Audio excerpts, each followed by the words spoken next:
Okay. Welcome, everyone, to On the Ground Ypsi's concluding panel discussion, Ypsi, Vibrant Past, Vibrant Future. My name's Patrick Dunn. I'm the managing editor of Concentrate. Before we get started tonight, just a couple quick words on the Ground Ypsi and what we've been doing with this project. For those of you who may not be familiar, On the Ground Ypsi has been a 5-month reporting project here in the city of Ypsi. The basic idea is that we at Concentrate, thanks to a group of community partners, we're able to dedicate a journalist to the city of Ypsi for 5 months. Kind of the goal of this was to report on some of the stories in Ypsi that aren't being told and to offer some news coverage to an area that often doesn't get a lot of it or often doesn't get a lot of very decent news coverage. To conclude this whole thing tonight, we are doing this panel discussion on the past and future of Ypsi. We've got a great panel that we've put together. Our panel tonight consists of Lynne Settles, who is an art teacher at Ypsi Community High School, Mark Maynard, who you all may know from his blog. He's also a developer downtown, developer of the Landline Creative Labs project, Decky Alexander, who's a professor at Eastern Michigan University and is, what's your title at Engage at EMU? I forget. The sexy title is Director of Academic Engagement Programs, and Bryan Foley, who is a lifelong Southside resident and a community activist. Anything else that I should add to that list, Bryan? I'm an electrical contractor. And an electrical contractor, absolutely.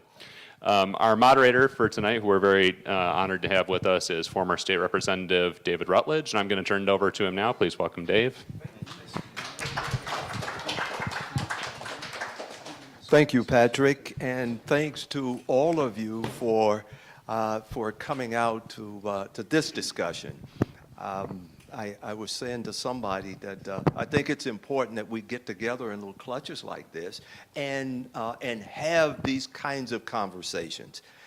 It doesn't take huge things to bring about major change, but it does need to start somewhere, and sometimes it's just about one or two people.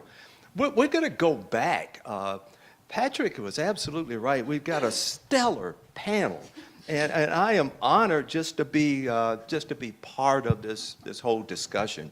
But let's do it. There are a couple of things that I want you to know. First of all, we'll start on time, but we'll end on time. And so my job partly is to keep the flow of this going. But we're going to kind of backtrack and do these introductions a little bit more stellar. And we're going to start with Lynne. And I'd like to ask each of you to take a couple of minutes and introduce yourselves. And when I say introduce, I mean see if you can tie in some of the themes that this On the Ground Ypsi has been dealing with as you talk about yourselves, because it's not by accident that you are here on this panel. Lynne, kick off the introductions for us, will you? Okay, as I said, my name is Lynne Settles. I'm an art teacher over at Ypsilanti Community High School. This is my 4th year teaching, my 4th year in Ypsi. I came to Ypsi basically because I needed a job like other teachers do, and came here and fell in love with the students, fell in love with the community. So we came in, well, I came in, and basically what all teachers do when they come in is they spend some time getting to know their students. So I asked my students about some of the history and what it was like to live in Ypsilanti, and I was just blown away at how much history and culture is here at the same time that they didn't even know anything about. So that sort of started what we have been working on is the African American Mural Project, where we have done 4 murals connected to African American culture and history and connected to the city of Ypsilanti, because these students, they didn't know. So that's how I'm involved here, and I'm glad to be here. That's me. I have a policy against not following Lynne when I'm introducing myself, because last time we were in a meeting together like this, she made everyone cry because she was so inspiring, and you'll probably get that later. She'll do something magical and make you all cry. But yeah, I'm Mark Maynard. I have a blog. It's called markmaynard.com. I met my wife here in 91 or 92. I was a student at U of M. She was a student at EMU. I was playing in a band at a bar that has since closed called Cross Street Station. And we ended up liking each other well enough to move in. We lived downstairs from Decky, small world, on, was it Huron Street? Yeah, it was on Washtenaw Street. 103 Washtenaw. There will be a little plaque someday. This is where Mark Maynard lived beneath or above Decky. And then we moved away twice. We moved back twice. When it became time to start a family, there was nowhere else we wanted to be than Ypsilanti. I came back. I think I talked to the mayor and said, we've made a decision to move here. We bought a house here. I want to be involved with the community. And she said, send me your CV. And I didn't know what a CV was. And I just started a blog instead and started writing about things that I saw happening around the town and getting involved in my own little way. And I'd like to think over time it's kind of, kept ratcheting up. As David mentioned, or as Patrick mentioned in the beginning, most recently we bought a building that was, for the most part, vacant, and we redid the top floor with grant money and with taking out loans to create a space for creative companies to move in. It's called Landline Creative Labs. We've got 2 graphic design companies, 2 video production companies, 2 a writer, 2 photographers, all kind of under one roof, creating jobs in downtown Ypsilanti. And I do some other stuff too, but that's mostly it. Thanks, Mark. So a lot of stories about possibility begin in heartbreak. So that's how I arrived here actually in Ypsilanti. I came here, oh my gosh, it's almost 27, 28 years ago now. I think that's probably pretty close to when Mark arrived as well. And I was here for graduate school. And a lot of my work is in about the community. My actually area is theater and community, theater and performance. So it's using theater as a tool in and with community. And so if I'm going to do theater, I need to do it in the community in which I live and breathe. And so I've lived here for the most part since I arrived here in 1993. And that heartbreak is long gone. And now there has been years of possibility in co-creating in my role as a professor at Eastern in theater and performance, but also more recently in overseeing an office that works to facilitate more intentional collaboration with the community in short-term and long-term and legacy ways. And it really becomes my own personal belief that if you're going to have a regional institution like Eastern, it needs to be a co-participant and player, not an ivory tower that it sometimes still is, and not a dictator of policy, but a collaborator. So I think in this last 2 years, they've really reworked their philosophy.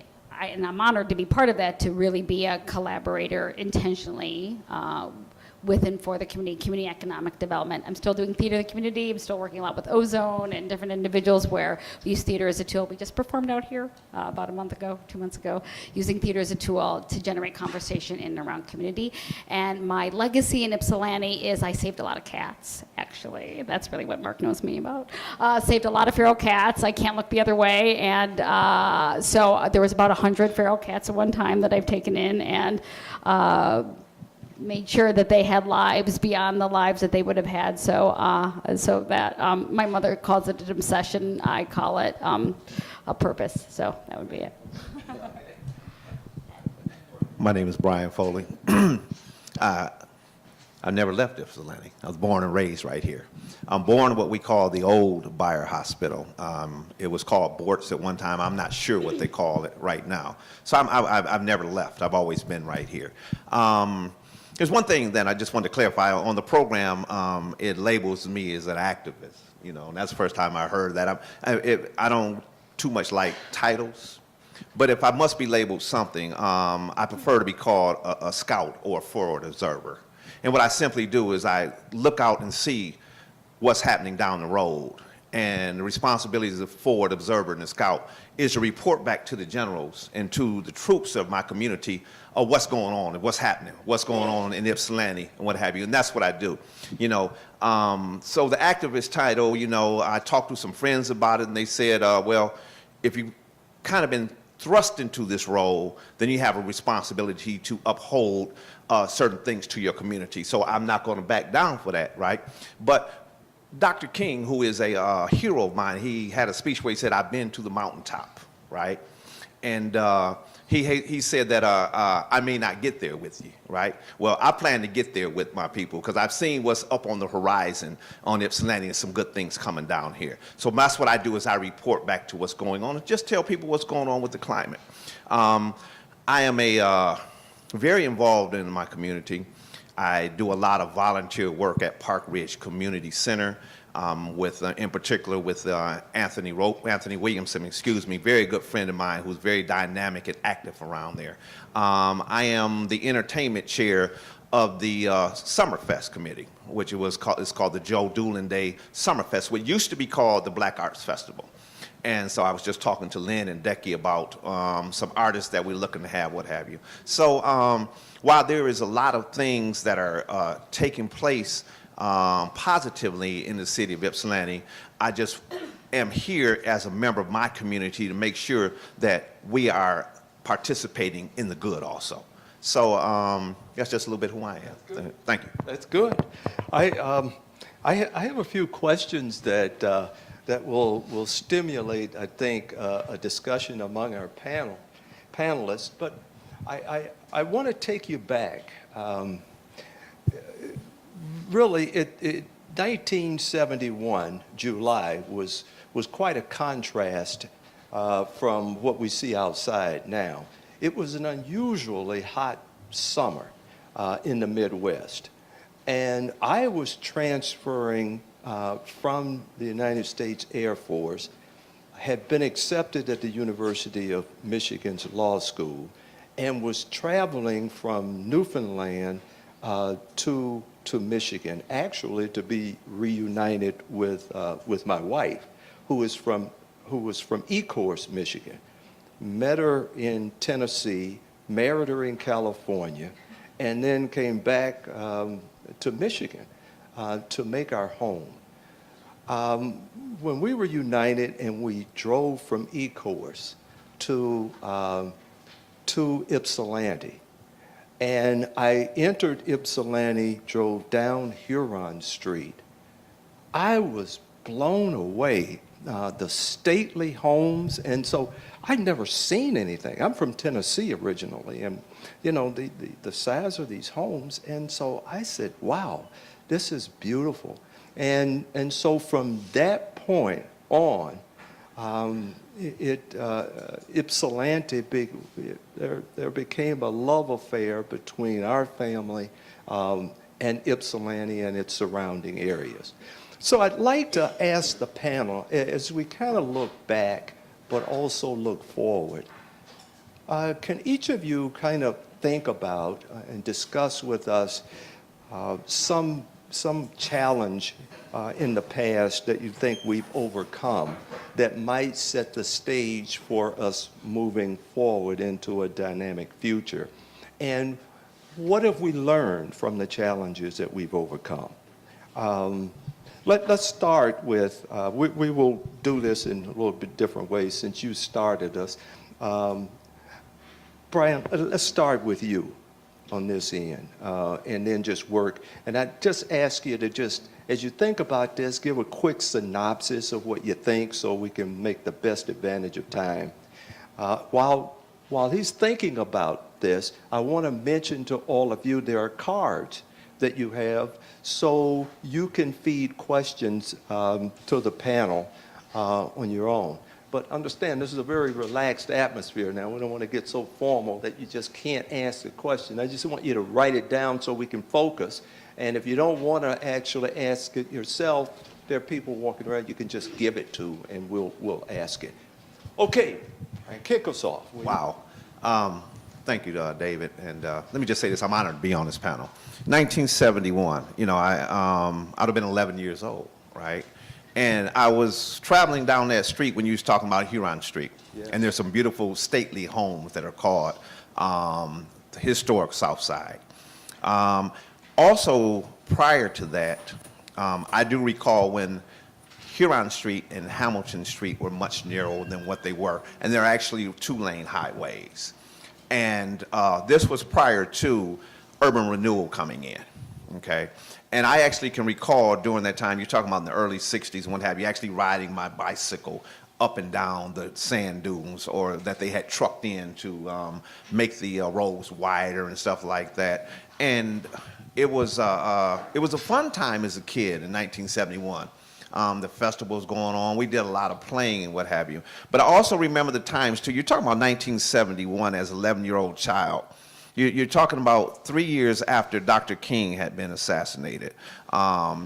Robert Kennedy had been assassinated. And what was strange to me then was that my father, who is a retired City of Ypsilanti police officer, came onto the force at that time. So for me growing up, racism and being a son of a police officer, right? I got to see both sides of the world, if you will. And so in Ypsilanti, we really don't have too much of a problem with racism at that time, right? Because we stayed on the south side of Michigan Avenue, and all the white folks stayed in the north side of Ypsilanti.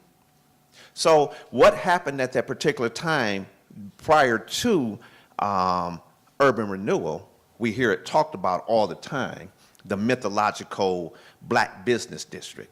The black business district was very real. It was right behind my house. I lived on Ainsworth Circle, and I used to jump the back fence to go on Harriet Street. But it was a very vibrant and live time, right? There was restaurants, barbershop, grocery stores, pool hall, bar, you name it, Fago Plat. It was a very live place during this time. But you understand that when urban renewal came through there, it plowed 2 streets up and it just displaced the whole community. Okay, and so you're talking about during that time, 1971 and what have you, and that particular time, and I'm going to close it up from right there, is that coming over, look, you said, what obstacles do we need to overcome? Well, we never overcame that. We never overcame that, and we're still reeling from it right now, and we're just now trying to get settled in, you know, so I'm going to leave So, that right Professor Alexander, were you born then?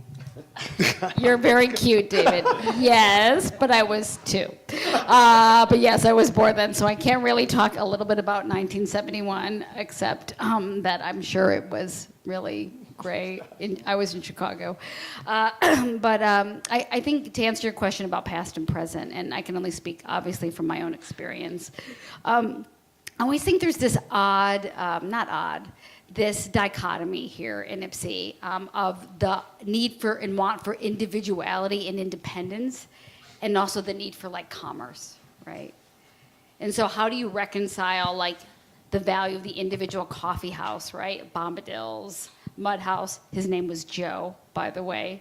That's who started the Mud House, which was like the first coffee house here in a really long time. And I remember the excitement of having this coffee house here. Like, it was right on Cross Street, and everybody was coming to it, and it was this individual proprietor, and he's like, I'm gonna make this happen here. And so I always think that you talk about what do we learn from something here in my short life here, is that how do we balance this real independence and independence and individual spirit and individually owned spaces with the need for economic diversity and commerce. And so I think that's how it is. I mean, you have those places come and go, and they transform, but the want is there. And so I feel it's an art, not a science.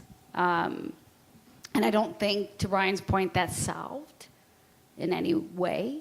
That there's a lot of division and economic division, but I think that is, I think, a little bit about the past and the present. I think we need to balance the individual spirit economically with the need for diverse economic drivers, and I think that's it. Thank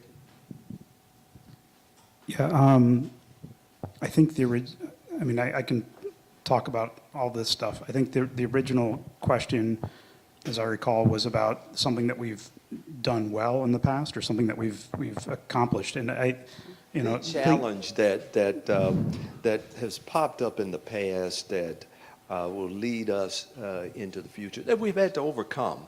So I don't know how large a challenge it was, but I think it's probably something interesting to note and to talk about, was that Rutherford Pool was closed for a year or so, and there was a summer we had many days over 100 degrees, and the kids didn't have anywhere to swim.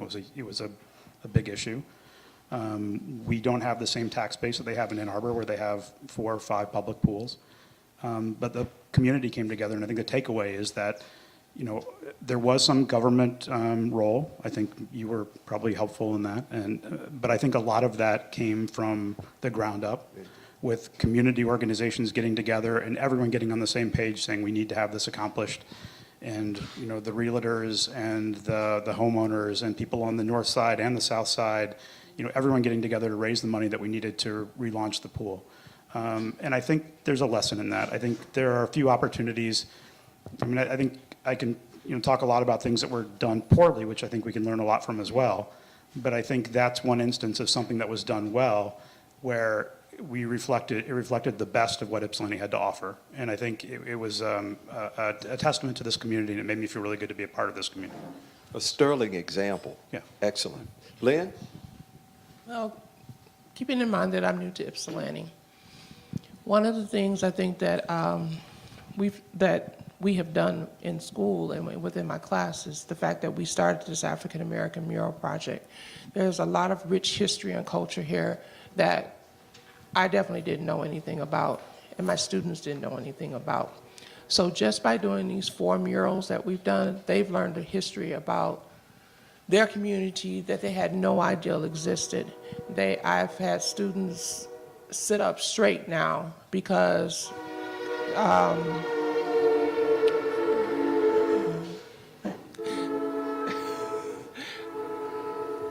think Ronnie Peterson just drove by. I know. He did not stop. That's terrible. I know. But I've had students now, because we have taken art and connected it to history, now have a sense of pride about being from Ypsilanti that they didn't have before. So I think that's one of the tracks that we're headed in the right direction. Getting them a chance to learn about the history and sharing it with the community. They feel a lot more connected than they used to feel. And so I think we're on the right direction with that. Can I just add to that? Good. It's such a great example of a grassroots thing. It was because Lynn was here, because she knew Matt Siegfried, because Matt could come, Matt's a local historian, because he came in and taught the school. It's one of those, I think, like the Rutherford Pool thing, it's a grassroots thing that happened. It wasn't a top-down thing. It was, you had the right teacher with the right amount of interest, the right students, and then she was able to, to Lynn's credit, Lynn took advantage of what she had available to her here in the community, and she reached out. Not everyone does that, and I think it's a great example for people, that you can make a difference, whether you're working in an office or working as a teacher. If you know what this community is capable of, and you make an effort to reach out, I think she made something super special. And it wasn't just that. There was an online fundraising campaign where people contributed. The local newspapers wrote about the students. It kept growing from that, and it became bigger and bigger and bigger. And I think it probably inspired other people to do things. It just takes a little kernel of an idea to make something really special happen in this community. And that's one of the great things about Ypsilanti. And this community just opened up. This community just, when we opened up to the community for help and support, that's what we got back. So it's been amazing. And sometimes Mark, you said that just a little kernel, just a little spark, and sometimes it doesn't take government to create the spark. It most often happens right in the community among neighborhoods. How are there challenges, as it relates to what we do here, the neighborhoods, the community as a larger community, collaborating with, whether it's with one neighborhood with another, whether it's government and its organizations internally collaborating with each other, whether it's government with collaborating with entities outside of the community to bring resources that would make the community function a lot better. Can each of you speak to that just for a moment, and whether you think it's happening whether there's a need for it to happen, and if there is, or if there isn't, does it impact on our future at all? Yes, we do need that. And I remember when the Rutherford pool was built and installed, and I spent many years and days up there swimming in there. So to see it back restored and up and running, it does the community good. I'm also involved right now as we speak with a recreation park where there's a gentleman who I met who, that little colonel you were talking about, starting out, Conan, he went out by himself and started cleaning up the ballpark so the kids could play out there, and I helped him. And I did the same thing at Park Ridge, and right now I'm involved with a group of guys who are rebuilding the storage shed out there, just volunteer work, right? But however, do we need the help around here? Yes, but I'm a very proud South Side resident and very protective and defensive of it. And what my responsibility as a community member is to see that the people who need the help the most get the most help. So what we want to see as an individual, that help, make sure it is there and not just trickled down, right? We need some help, right? We don't like to talk about it openly sometimes because it gets into a heated discussion, but gentrification is a very real process. It is very real. After the crack epidemic of the 80s and 90s, the community was left barren, right? And a lot of people are moving here, and you can't stop anybody from moving, who are taking advantage of a situation that we never recovered from, okay? So gentrification is very real. But however, there are funds, governmental, private, that are available that are coming around in the area. So my responsibility is to toot my horn, holler, scream, and say, hey, help, come on down here, and not just try to merge into our community, right? Sometimes ask, is all right, can we come in? Instead of just stop showing up and telling us what we're going to do in our community, telling us your vision for our community and how it's going to be out. So there's a lot of help that's available. We need it. We really do. But invite us to the table, right? Who best can tell our own history other than those who are there, right? Ypsilanti's motto is diversity, pride, and heritage. I'm not sure if I said it correctly in that order, right? But we can't sacrifice diversity and pride for heritage, because that's very important. So the persons of the city of Ypsilanti, right, on the south side, we have a responsibility to tell our own story and our own voice. Yes, the murals and the sign projects are giving a lot of pride, and I like to hear that, however, right? But at the same time, too, we do have a story, and we would just like to be a part of that and actually have a voice at the table instead of being an afterthought. I'd like to move on as quickly. Keep in mind the time. So give us a snapshot, each of you. So I think I want to just also follow up something that Bryan said, that, you know, we talk about our community, and I think Ypsilanti are a lot of our communities. And it's like challenge and it's opportunity. I always think that if you go into one intersection in Ypsilanti, there are worlds within worlds within worlds. And a neighborhood could be a neighborhood of identities, and it could be a neighborhood of geography. And that's its strength, but it's also a challenge, right? Because there isn't a lot of sometimes communicating and communing across communities, large and small.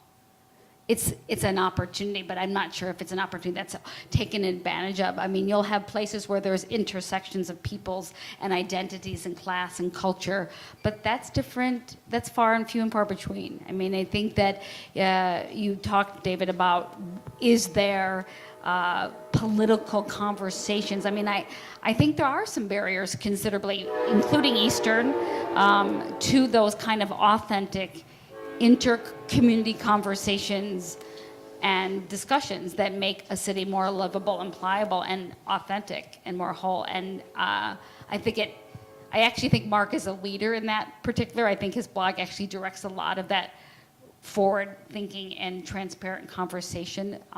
But I don't know if there's that action coming always at the city level. No. Mark, intersections are good, but barriers are not. So, I mean, can you speak to that? I mean, if there are barriers from one community to another, while there's a vibrant future waiting out there, and maybe we're into it now, could be a barrier. Yeah, I mean, I think, it's something I think about a lot, and it's, there's a reason why my wife and I moved back to Ypsi to have a family here, because we like the community like it is, and we don't want it to change. So this is, maybe I'm going a little bit away from your question, but following up on what Bryan was saying. We are going to grow as a community. We're seeing an influx of money from outside the community. I don't know how you do that artfully in a way that people aren't left behind. I'm afraid that is happening. I mentioned at the start that recently bought a building, and I think one of the things we were looking for, my partners and I, was we didn't want to displace anyone that was there. We wanted to make sure that the money worked so anyone could stay that was in the building. It was important to us.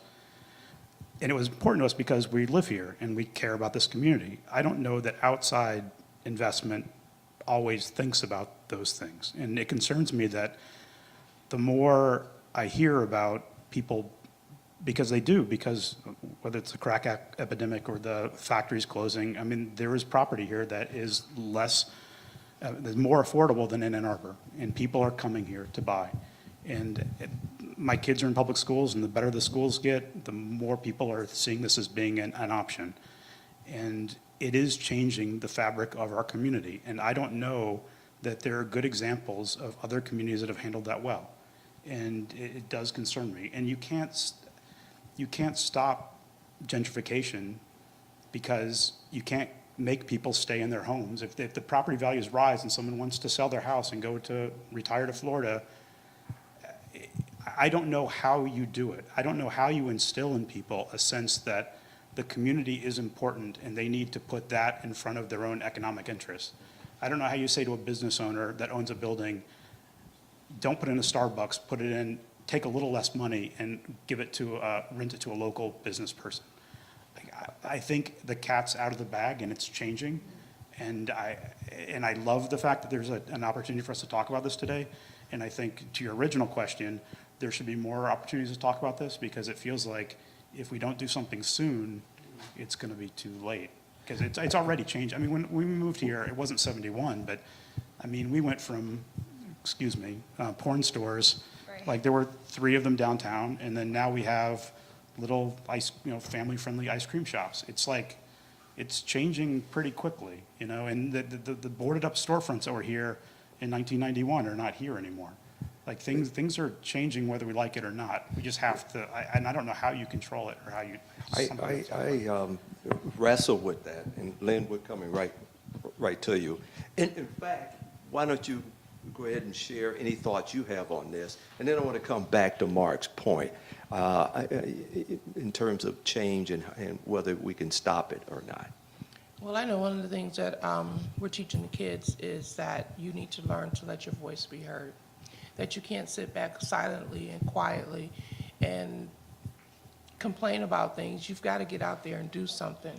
And you've got to know your history. You've got to know the history of the community that you're in. You are going to have to come out of your comfort zone because everything is happening so fast. And we're not going to be able to go backwards. But if you don't like something, if you have another opinion, you've got to let it known, because nobody's going to read your mind. You've got to let it known. And collaboration is the only way that in my opinion, the collaborations, we're gonna have to. We're gonna have to. But as Bryan said, but we've got to make a seat at the table for us. If you don't get invited, I'm coming anyway, you know, because it matters that much. It matters that much. As we transitioning from a past, and I took you back a good long way, but I mean, there is a future there, and I think the future is now. And I wonder out loud whether or not our community recognizes what's happening to it. There is a professor at the business school, Professor Wong, who talks about Ypsi Underground. And her contention is, and she should know this because she deals with a lot of these companies, that right here in our community are multi-billion-dollar companies, not in Ann Arbor, right here. And those companies are here, but they're underground. They don't want to be known about. And one of the largest companies in the world for printing in the world is located right here, right here. And I wonder if we know about it and what that means to our community. And there are a lot of little companies like that. And that brings about the change. And do we want to stop it? If we can't stop it, how do we manage it? You know, Mark said something a little bit about the fact that there's a great influx of individuals coming in because Ann Arbor's expensive. The houses are going to increase here. And so that people change communities. But people, I think, enter a community that's already have some culture that's already here. And I always think Ypsilanti is a DIY culture. It's always a do-it-yourself. So that's what it is. People always say, I say it's DIY. It figures itself out. It might be able to get some additional support from the feds or from the state, but it begins at a DIY level. And I think there's also an orientation when people come here to that kind of culture. It doesn't matter if you come in here in 91 or 92 like myself or Mark, or you come in here 4 years ago, you're oriented to the fact that if you're gonna live and work here, it's a DIY. And I think that your underground businesses reflect that, and I'm not sure if they're gonna raise above ground. Yeah. I mean, I just learned about and I didn't know about it, the electronic music album, the musician here. My brother called me in LA, he says, there's a record, it's in Ypsilanti, can you get it? And I'm like, what's in Ypsilanti? He goes, they're only open on Sundays 1 to 2:30, and you gotta go there, and you gotta call Jerry, and you can't, I mean, it was like this, I'm like, who am I calling, and why is this here? And how did I not know about the worlds beneath the worlds? Because you're right, David, that I think people coming, you asked how to fix it. I don't know if you fix it, Mark, but I think that if people come here, there still is, I don't know, it's hard to shift a real paradigm. It's hard to shift that paradigm of a whole place where it fixes and does it itself. And it doesn't want to remain on the surface. And I think it would take a lot to shift that culture. Economically it might shift, but I'm not sure that culture could shift so easily. Let me shift a little bit here. Let me just shift a little bit. And while we talk about the future, how can we talk about it without talking about our young people? And there are, what is it that we can do as we move into this vibrant future to create a better environment for our young people where they can thrive and become the leaders of that future? Good question. One of the things you're talking about was the vibrant Ypsilanti. And I stated out earlier that the responsibility to my community, as I said, I was a scout and forward observer. And that is to report back to what's going on and what's happening in here. And that's exactly what's going on right now. I can take some of this information back, right? But also, too, is my community has to participate. And we talked about that also. We just can't be stagnant also. There's a gentleman just came in. His name is Rashid Atwater. He's an EMU student. He's not indigenous from Ypsilanti. And he and I have become very good friends over the course of the years. And he's a history student. So you said, how do we reach out to our youth? This is how we're doing it right now. And he's in here right now. So there's a lot of new ideals that he brings to Park Ridge Community Center. And then I bring my stubbornness, how I don't want to move and I want everything to remain the same like the good old days. And he brings in the new history and how things are going. So we're actually doing that right now. And this is actually, this discussion panel right now is actually history and working right now. So we are grooming our youth on that particular side of town. And at the same time, our youth are grooming us. Decky, you and Lynn work with young people every day. So what are you seeing, and how are we prepared for them? Are we prepared for them? Are we preparing a place for them? Are we creating an environment where they can thrive right here? I think I don't know. I have to answer. I just don't know. I don't know if I can answer that. I can speak institution. I can speak from Eastern because Rashid is one of our students that we work to make sure that the students are not just students at a university, but in and of a community in which this university lives. So I can speak from that perspective, and that that as Eastern, we're dedicated to making sure that we help and work with community to create programs that inspire and work for youth and have youth voice. I mean, we oversee the largest after-school program in the city, Bright Futures. We run our Upward Bound program that's been around, one of the oldest in the country. I'm not talking about Eastern in general, but you asked if they're preparing us, and I think we are working hard to make sure that the young people that live and breathe here have possibilities beyond here if wanted. And that's really what I think we intend to do. Okay. Yeah, I think Lynn will tell you about something more interesting than what I'm about to tell you, because I think Lynn, one of the nice things about things that are happening right now in Ypsilanti is Riverside Arts Center is changing in really exciting, awesome ways, and Lynn is helping create a student organization within that entity that's really exciting, and I think that's super important that we have more organizations that create student entities within their organizations to give students an opportunity to be leaders. I'll just say, as for how we're doing with our kids, I think it starts at a very young age, and I think our public schools need a lot of help. I think the last I heard, because of the debt that we have in our public school system, because of the merger between Willow Run and Ypsilanti, I believe $2 million of the budget every year goes toward debt service. So that's something that Ann Arbor doesn't have to deal with. They already spend more per student on education. And then off the top, you take $2 million away. It's very hard for our students to compete and for our teachers to give them the kinds of opportunities that they need to have. So we need to put public education first, and we need to have elected officials that fight to fund public education, and we need to have parents that are more involved in the school system. And I think we need to show kids from a very young age that we value them and we want them to be a part of this community. We don't just drop them off at school and not worry about it. We have to be there. We have to fight for them and show them that we care about them from a very early age so they know that they're part of this community. And I think what Lynn said earlier about having kids know that they have a voice, I know Lynn and I have talked in the past about her students kind of sometimes for the first time ever, like thinking that they actually have agency because of the art projects that they're in. And that's really important for a kid to know that he or she, like someone's actually gonna pay attention to me. Like I have an idea and someone's actually listening to me is super important. And just like Mark said,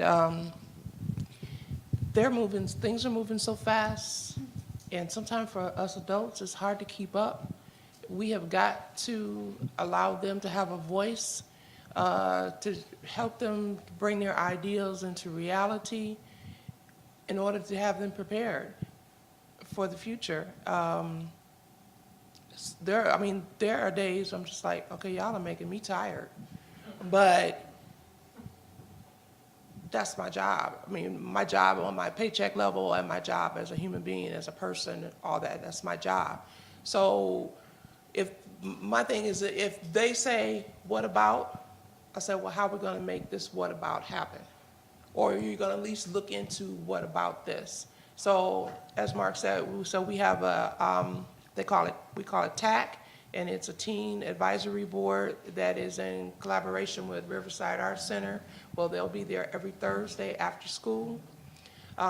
We just signed up kids to be, because of our mural project, because they got the opportunity to speak at Eastern every year for the last 3 years, because we went and spoke in Flint, Michigan last year in front of the Board of Michigan Department of Education, where someone saw them speak that said, I'm seeing math all in your art, and the kids are like, And so now we have at Ypsi High School the first National Society of Black Engineers, NSBE Junior, is at Ypsi High School. Yeah. The first and the only one. So Audience, it's okay to clap. These are good stuff. Good stuff. So December 21st, U of M NSBE students, engineering, young black engineers, are coming to the high school to meet our young black kids, to connect art and engineering. And they now are like, I can do this. I can do this. But we have to be there to encourage them, and we have to be there to support them. We just have to be there for them. It's disturbing for me as a teacher for people to complain about the public school system, but then when kids have events or do things, nobody shows up. Okay, nobody shows up. And you know what's going on, but do you come support them? They need that. And kind of like Decky said, a lot of times we have this, it's not funny, but parents are there when they're in elementary school. Parents sometimes pull kids up to the front door of a high school and never come back until 4 years later. These kids still need that. They're still kids. They're just 6 foot tall kids, They still need you to say that they're good. They need you to show up. They need to see your face. They still need that.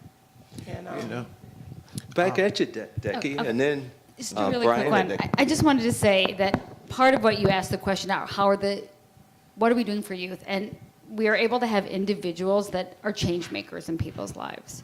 And I think I want to think a little bit, we have organizations like Ozone House and Cornell that have youth organizations and youth voice and Project Speak Out that give voices, but I think that bringing people to Ypsilanti like Lynne Settles or Brittany Wynn, who's now the theater teacher at the high school, to give voice to young people in this community in really intentional, demonstrative ways are the ways in which we help our young people, because people help people. And so, Bryan, did you have something to add to this? Yeah. Discussion. Like I said, I'm the entertainment chair of the Parkway Song Festival community. And we invited Lynn to be a part of that. And we're looking forward because we have a lot of talent on the south side of Ypsilanti. We were talking earlier, Riverside reached out to me, right? Because they want some of our talent, some of our youth to be able to perform down in there. That never happened before. So I'm not giving a doom and gloom. I'm giving a reality of what's going on. So that's one of the first times that it actually reached out and says, hey, we're interested in your heritage, from music, from performance, from art, from dance, and we would like for you to put that on display down at the Riverside Art Center. And that was the first time. So this collaboration that we're doing right here is actually doing what it's supposed to do. Beautiful. I want you all to know, I have a simple litmus test of a vibrant community, and it is this. If I can drive around and see young people jogging through town, I say, now that's a vibrant community. I travel a lot of different places. But if you see people not walking around town, not jogging, on Sunday morning, come down Ypsi. There's a lot of jogging going on. Let me read something to you and get your reaction to it as we talk about young people. Ypsilanti, Michigan is experiencing a surge of young, creative types, making it one of the best cities for singles, especially those who dig artsy, small town vibe. The city's expanding dating pool is partly due to a rising cost of living in nearby Ann Arbor, which have caused many young residents to head to Ypsilanti. This growth and some progressive planning by community leaders have helped Ypsilanti become a more vibrant, sought-after hamlet between Detroit and Chicago during the last 10 years. Is that true or false? It's totally true. That's totally true. Okay. That's true. I think, Mark, you could. I don't know how big the dating pool is, as I've been married for a while, but I think it's definitely true that the creative energy is moving eastward across the county. And I think that I take issue with the dating thing because it's a very small town. We have a 20,000 person town. It's like if somebody's young, they probably want to go to Chicago or New York, but they should come back to Ypsi. But I think we do have a small town, but in that small town, there's a lot of energy in that small footprint. And I think that it's not being lost on people. I think because of the blog, I get a lot of people from Ann Arbor that read the site, and they say to me, I'm not going to say this in a nice way, but kind of like we screwed things up in Ann Arbor. Don't do that in Ypsilanti. You have some of the energy that we used to have. And I hear that again and again and again. I can speak for students that both date and are artists, but a lot of EMU students stay here. They're staying here. They're cultivating arts and community. They want to be part of the city and not distinguish university and city. And there's a real vibe. And I mean art in the most broadest sense. I meant art in their being and chalk artists and street artists. So really spaces where art isn't so technical but much more global. It's really amazing, actually. I would agree with that. I would just add one thing. It is a little bit tenuous because rates do go up. I mean, I was thinking of a friend of mine who's an artist in town, and his rent last year went up by $50 a month, which made him think about leaving and going somewhere else. So as the community changes, it will ripple down and affect the people like me and you were many years ago when we were paying $500 or $450 a month for our apartments above one another. That doesn't exist anymore, and it is changing. $118,000 is the mean price of a home, and there are. It's approaching more than 50% of the people who live in this area are homeowners. We're talking a community of 24,000 here, and that's probably when students are here.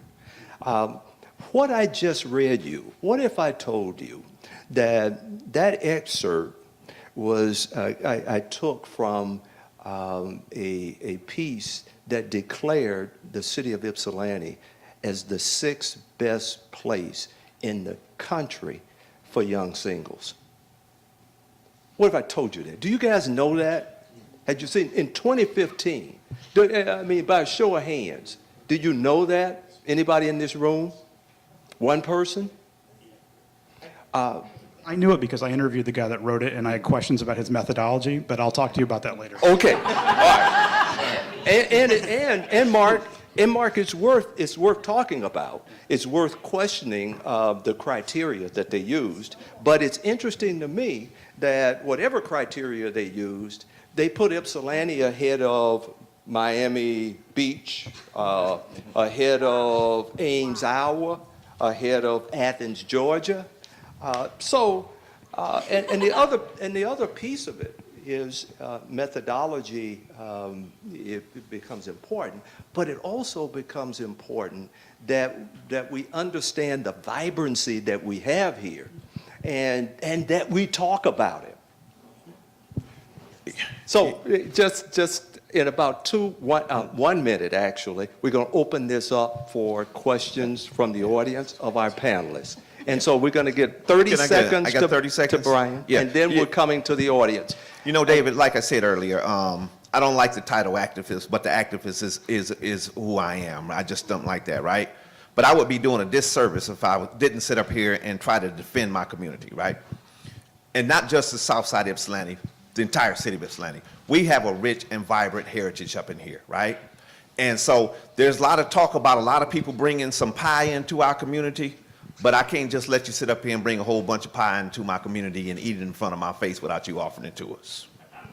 So there's a lot of good things going on there. So my responsibility as quote unquote being that forward observer active is to let the community know what's going on around here. One of the things I read an article of yours maybe about 08, 9, 10, what had happened. It was talking about Ypsilanti becoming a bedroom community to Ann Arbor.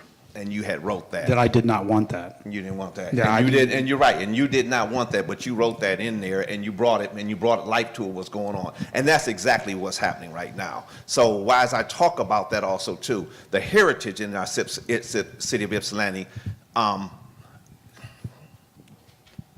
people just coming in and eating in front of us, and not offer us anything to eat. It's kind of rude. Thank you. Okay, questions from the audience. Let me kick this off with one question. What differences do you see in youth summer programming opportunities available now versus in the past? From the city standpoint, so the YMCA has in the last 6 to 7 years has provided a lot more youth programming that are somewhat financially accessible, but I also think Park Ridge Community Center and Ypsilanti Housing Commission in partnership with our Family Empowerment Program has provided free summer camp for 100 youth every summer with Park Ridge, and we work with volunteers, we work with residents, and so I think there's a lot of free and open programming. I think one of the barriers is we don't have high school-based efforts here. That's really a deficit. We have a lot of programming targeting, not a lot, we have more intentional. And we were just talking about the fact of increasing and providing more summer programming for high school and middle school. Young people here that cannot afford any other programming. We have there's programming that's happening that's free, but there needs to be expanded. So I would say there's more, but that's because, to the point, there's federal funds coming here. I mean, it's not, some of the stuff is not homegrown. It's federally funded, it's regionally, and it's providing resources for summer programming to the community. Anybody else want to chime in on that one? Okay, question right here. Hello, all. I want to hear what your guys' thoughts are on American Center for Mobility. That first part of the American Center for Mobility track was done this week, and a car tested on it yesterday. So it's a very real thing, and your thoughts about the future of Ypsilanti and how that relates to it.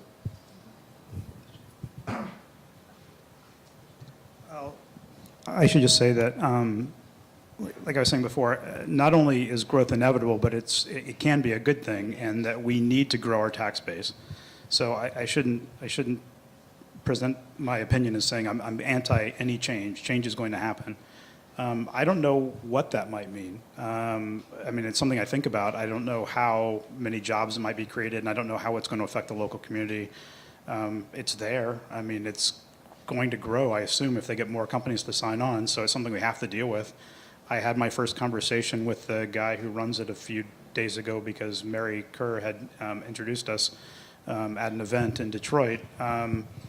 They seem amenable to talking to us. I mean, I think maybe we talk to them about the schools and what they can do to be better involved. I think there are opportunities to get them to the table to talk about how they're going to hire local people. But other than that, I don't know what we can do I don't know what is within our power to do. I think it's probably more a positive than a negative. You know, as being an electrical contractor in construction field, I'm aware of the growth that's going on. And like I said, it is inevitable, right? But one of the things that's taking place outside of the township, but there's some development that's going to be taking place, I believe, in the very near future, up near Grove and what have you there. What, as the city is talking about right now, is a community benefits ordinance as well as a community benefits agreement. And there's pros and cons to both sides of that, and so we need to be aware of that. So as we never thought that the Ford plant and the hydromatic plant was kind of going to close, and we kind of got thrown out of there, right? And also in that article, what you said too is also saying is that to completely stray away from a manufacturing-based community is kind of scary too. And you said in that article, and I hate to, I'm not putting you on front because it was almost futuristic in what you said. And what you said is that at some point we're going to have to pay for that. Yeah. And we're looking at the here and now right now. Question here. Hello. So I just wanted to say, thinking about change, change isn't the problem per se. And also thinking about how we need to ask the full community to prepare and be ready for the changes, not just low-income folks or people of color. And thinking about how neighborhoods will look differently, function differently. I'm wondering how we make sure that all of us are operating as the neighbors that we are within the small, 4 square miles that we are, and listen more to another as we grow together, so that those who join us, due to various marketing ploys, such as being the 6th best place for singles, see us as we are and as we want to be when we are our best, which is when the people of the community are taking the lead. Who wants to take a stab at that? You said the community's taking the lead, and I think that a lot of us have been part of community conversations in many ways, led by people who live here, led by businesses or institutions or entities, in order to sort of generate conversations about possibility and change. I remember we led one for when the income tax failed, and we led this thing at Beezy's where we made and broke bread together. And so we've had conversations. So to me, I think it just has to be intentional. You always think about who's going to take the lead. And so it's always people here. It might be a person that lives or works here, who's a straddler, I call them. But I think there has to be, like, as Bryan said, just the conversation of talking about it, about the inevitability of change and influx and what that impacts and how it might affect you personally, that those conversations have to happen large and small, whether they be at churches or centers or the university or at Landline or... I don't know how you formalize it. Like if you have a welcome program where you go out and meet someone and say, we expect you not to be a douchebag. You should be a good person if you live in Ypsilanti. Might be a good thing to do. Brilliant. I think about, I'm sorry, pardon. But I think about on the business side of things, if someone's an employer here, I think there should be an understanding that if you're part of our community, this is what we would like to see from you. We'd like to see you be involved in your community. We'd like to see you give back. We'd like to see you donate. We'd like to see you have student interns. I think that might be easier than just a person by person, neighborhood by neighborhood thing. Because I think one thing you could make relatively formal. The other thing is more tricky. It's more by the time someone moves into the neighborhood, you don't meet them until they're already there, usually. You don't meet them when they're thinking about moving to your neighborhood. So I think by then it's already too late. I don't know how you express the norms or the feeling of your community before someone moves in. I don't know. But with businesses, it seems to me easier. If you see a new business is coming, it seems pretty easy to me to go down and say, these are things we'd like to see from you. I'd love to patronize your business, but I would like to see you using local people, and I'd like to see you paying a living wage, and I'd like to see you investing in the community. Here's a great, nonprofit that you can support. Those are all things I think are easily doable. Mark, sometimes I think that works with businesses. In the neighborhoods, I think what you have to deal with are just the mores and the norms of what people see going on around them, and then they become a part of it. Maybe part of it. I do think some things have kind of fallen apart maybe a little bit. I know that we used to have more vibrant community neighborhood associations, and I don't think my neighborhood association has met in the last couple of years. Yeah. And it seems like that would be a good place to start, to regrow those neighborhood associations and then use those as a way to, for lack of a better term, indoctrinate people as they move into the community. I have a couple of questions here, and they both include part of the same theme. And so I'll read one of them here.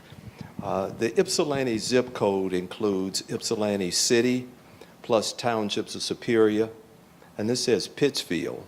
But how would a centralized or unified consolidated municipal government benefit, or would it not?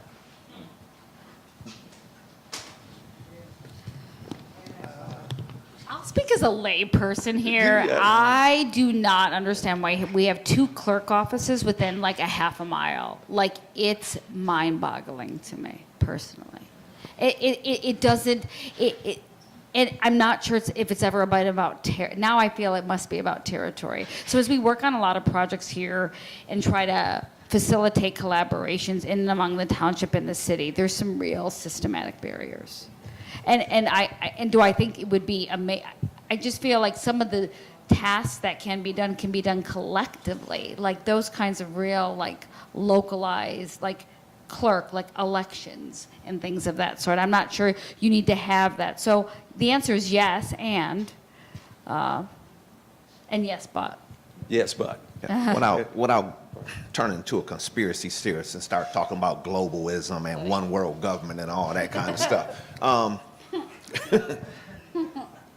Still need to maintain our identity as you have one post office, city hall, you got the county seat and what have you like that. When you start bringing everything into one centralized location,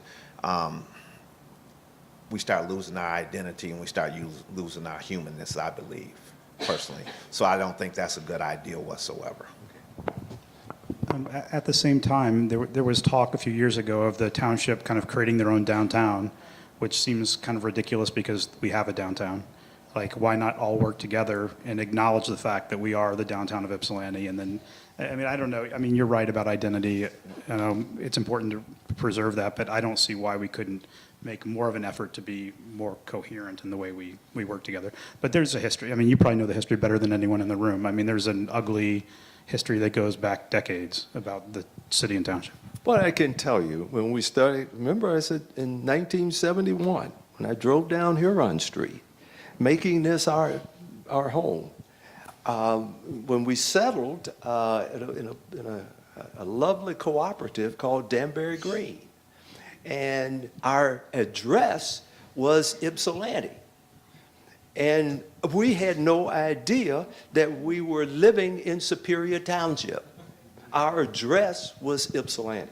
And I dare say, newcomers to the area coming in, irrespective of where they live, Ypsilanti is the post office address.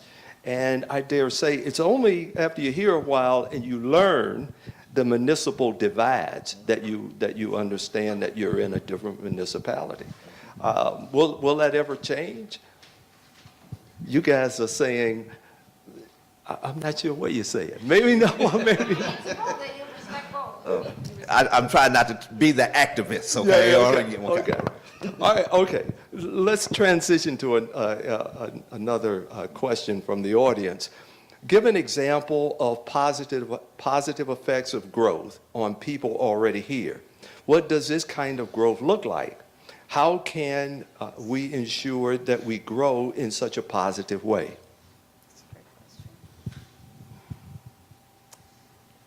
Some examples of the positive effect of growth? I think Mark and Bryan and Lincoln speak to it better, but as somebody who's lived and worked here for over 20 years, I mean, the independent business owner and the innovative business owner, I think of Henrietta Fahrenheit, I think of Bombadils, I think of these real the risk taker that you can be here to create. You have Sons Printing. I mean, you have a lot of these people who are of a community and want to create community-based businesses. And so I think it's amazing. Ziggy's is here. You just have this willingness to try and create possibility here. And so that is a positive. It's unique. I mean, there's not many landscapes. I'm from Chicago. I mean, certainly we have them in neighborhoods, but you don't get that ability to create such innovation and possibility within a small stretch and risk like that. I mean, I think of Bonus Air, which was started as a supper club. Underground supper club with, and I participated and a lot of us participated. And now it went to the underground, it moved up. And so I think there's a lot of space to move up. Yeah. I do. So that's a positive. Any other questions? Anybody? If there are no other questions, any closing thoughts from our panelists before I turn this back over to Patrick? Go. Yeah, I was just going to say, Pat, I thought Patrick wanted to talk some about concentrate stuff, but it sounds like you're going to hand it back to him. I am. And also asked a final question while Patrick is walking this way. Panelists, where do we go from here? I mean, we've had this discussion. We kind of talked about, the past, brought the past to the present, and know that we're kind of moving pretty quickly into what we think is a vibrant future.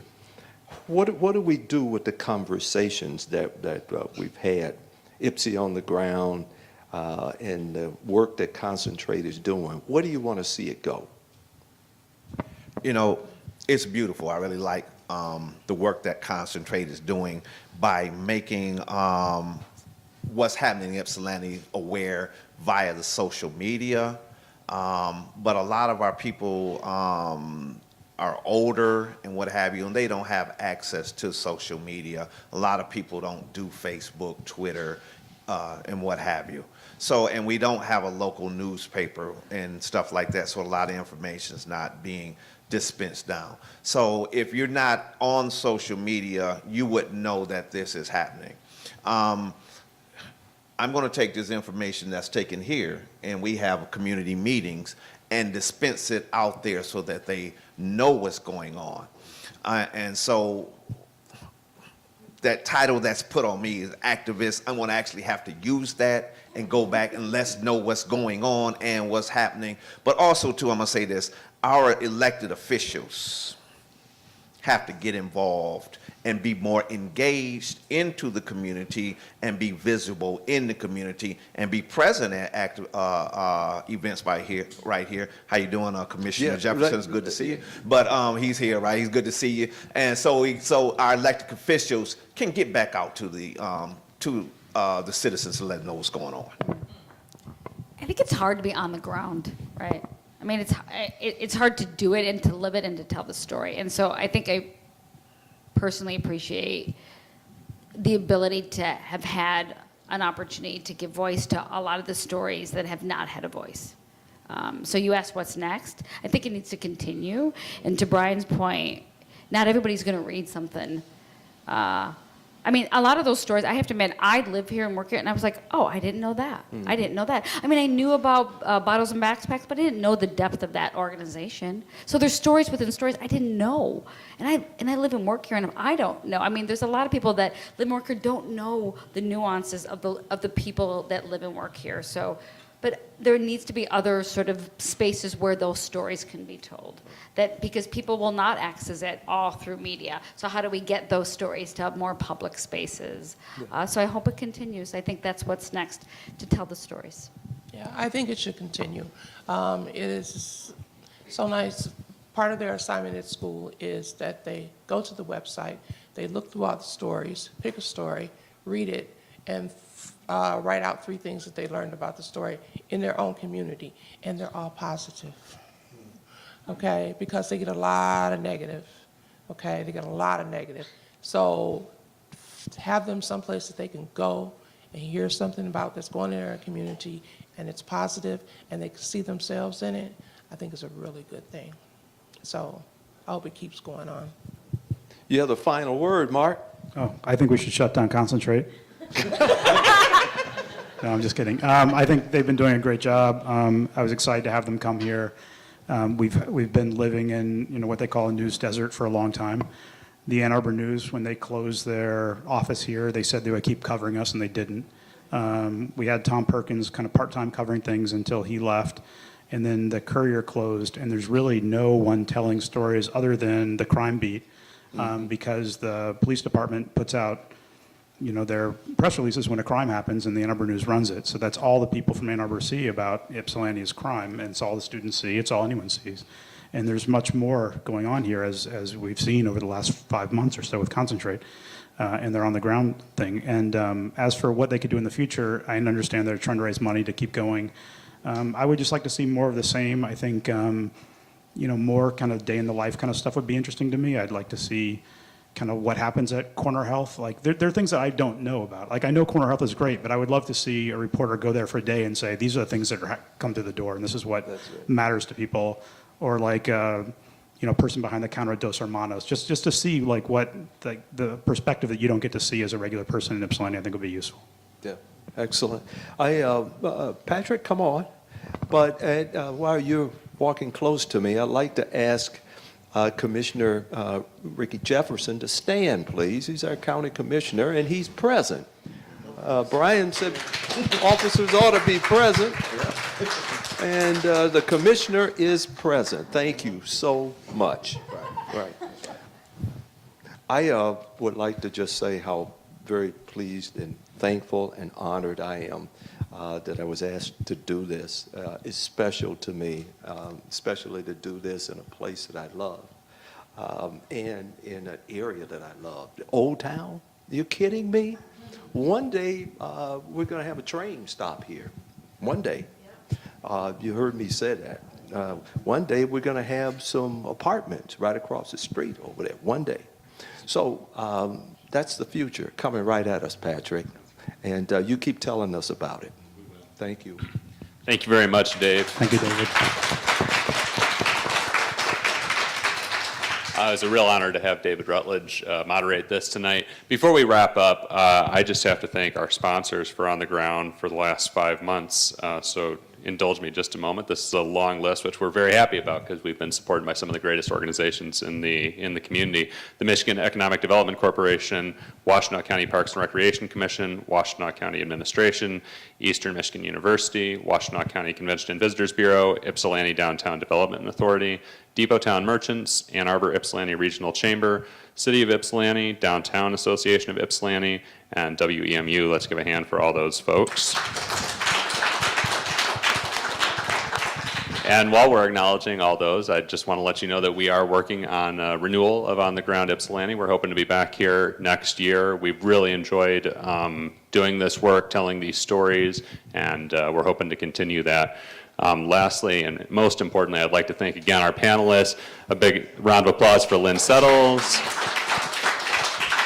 Mark Maynard, Decky Alexander, and Bryan Foley. And thank you all so much for coming tonight. Have a great evening. My team? Yes, well, let's, of course, thank Christian Marcello for organizing tonight. Veronica Johnson is back there somewhere. There she is. Carol, I don't know your last name. I'm sorry, Carol. Thanks for doing the audio. And Jesse, thank you so much for running video. Good night, everybody.